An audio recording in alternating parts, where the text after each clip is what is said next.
आप देख रहे हैं एनसीआर एक्सप्रेस न्यूज।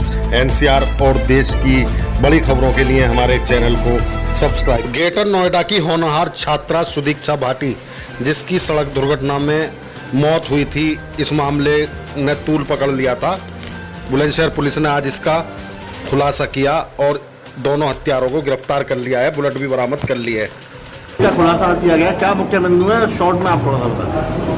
देखिए, दिनांक 10 अगस्त को एक दुखद सड़क दुर्घटना में एक बहुधनी प्रतिभा की बच्ची सुदीक्षा भाटी, जो अमेरिका में पढ़ रही थी, उसकी दुखद मौत हो गई थी।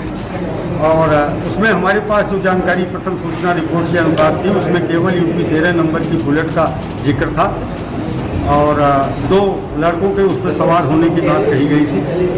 पूरे जनपद में 10,719 बुलेट मोटरसाइकिलें हैं। हमारी अलग अलग टीमों ने इन मोटरसाइकिलों के मालिकों का पता ज्ञात करके, उनके CDR प्राप्त करके एनालिसिस किया, तो किसी की भी लोकेशन उस रास्ते पर नहीं मिली। फाइनली हम लोगों ने CCTV कैमरों की मदद ली और पीछे 5 किलोमीटर पीछे से ट्रेस करने का प्रयास किया। हमें ऐसे पॉइंट मिल गए जहाँ पे बुलेट सवार दिखे और उसी के ठीक पीछे आती हुई लड़की दिखी। लगातार पूरी यात्रा के दौरान घटनास्थल तक बुलेट सवार उस लड़की वाले मोटरसाइकिल से आगे आगे चलता रहा है और 1 मिनट की दूरी से लेकर के 30 सेकंड तक की दूरी दोनों के बीच में पाई गई है। दोनों की रफ्तार बहुत अधिक थी। ये कम से कम 80 किलोमीटर प्रति घंटा की रफ्तार से ये लोग चल रहे थे, क्योंकि लगभग 10.5 किलोमीटर की दूरी इन्होंने 9 मिनट में तय की उस भीड़ भाड़ भरे रास्ते पे।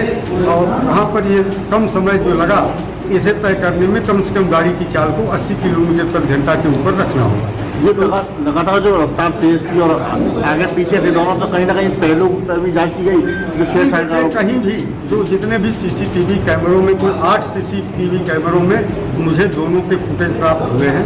8 पर लगातार बुलेट सवार आगे रहा है और कम से कम 200 से लेकर के 1 किलोमीटर की दूरी तक आगे रहा है। सर, परिवार के जो आरोप है कि छेड़खानी के जो परिवार ने शुरू में आरोप लगाए थे, उसको किस तरीके से सामने आया है जांच में? देखिए, पूरी जांच के दौरान हमें छेड़खानी के संबंध में कोई साक्ष्य नहीं मिला। एक घटना विशुद्ध रूप से एक दुर्घटना की घटना पाई गई। मौके के चश्मदीद मिले हैं।